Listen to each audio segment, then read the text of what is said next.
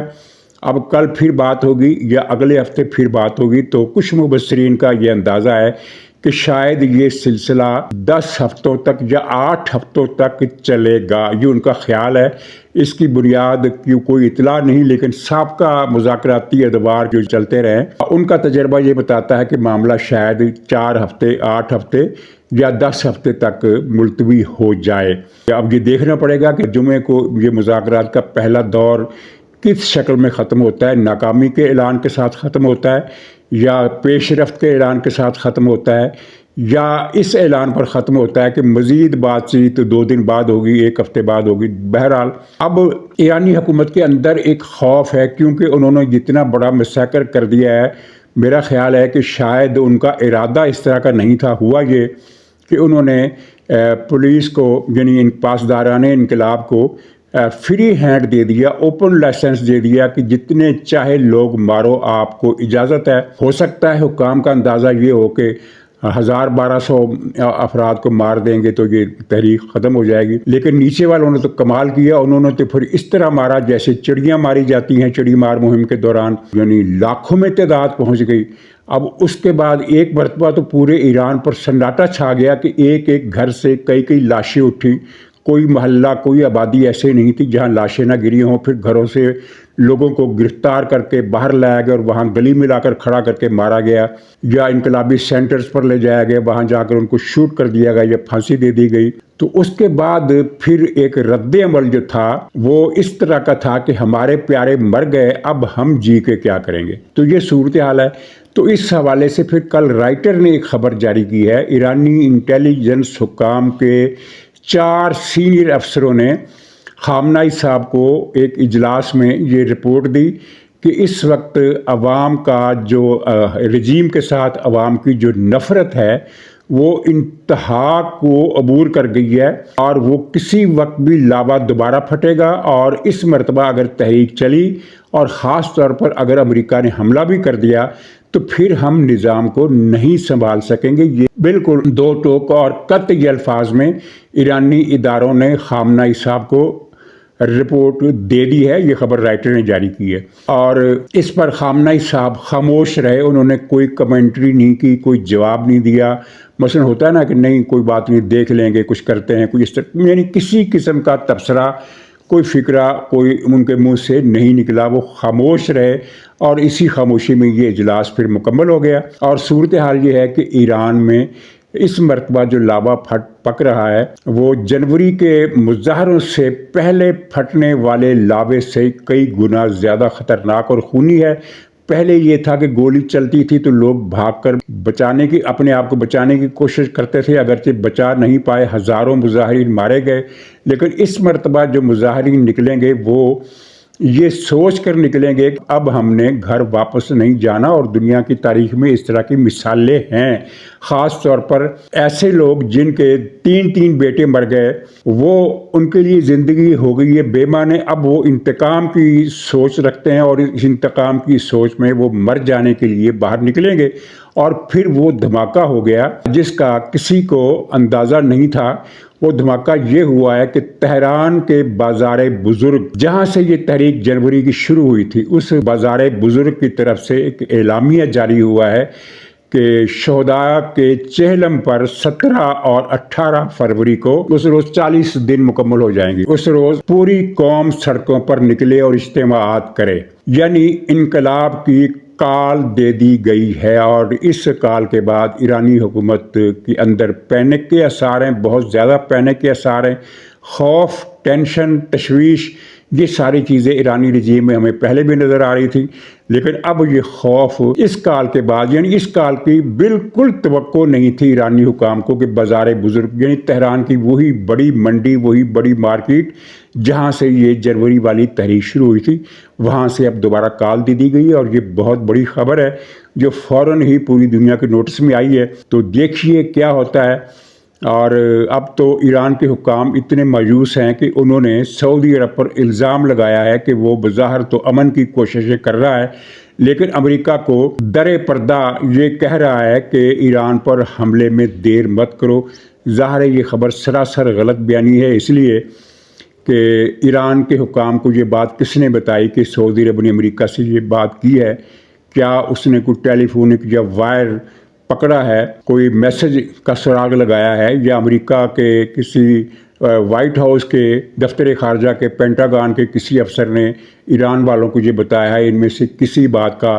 اشارہ وہ نہیں دے رہے، لیکن یہ الزام لگا رہے ہیں، اور یہ الزام حکومتی سطح پر نہیں لگایا جا رہا، لیکن ماتحت اداروں کے ذریعے یہ الزام لگایا جا رہا ہے کہ سعودی عرب ایران پر حملہ کروانے کے لیے اپنا زور لگا رہا ہے۔ تو ناظرین اجازت دیجیے، انشاءاللہ اگلے بلاگ میں ملاقات ہوگی، تب تک کے لیے خدا حافظ۔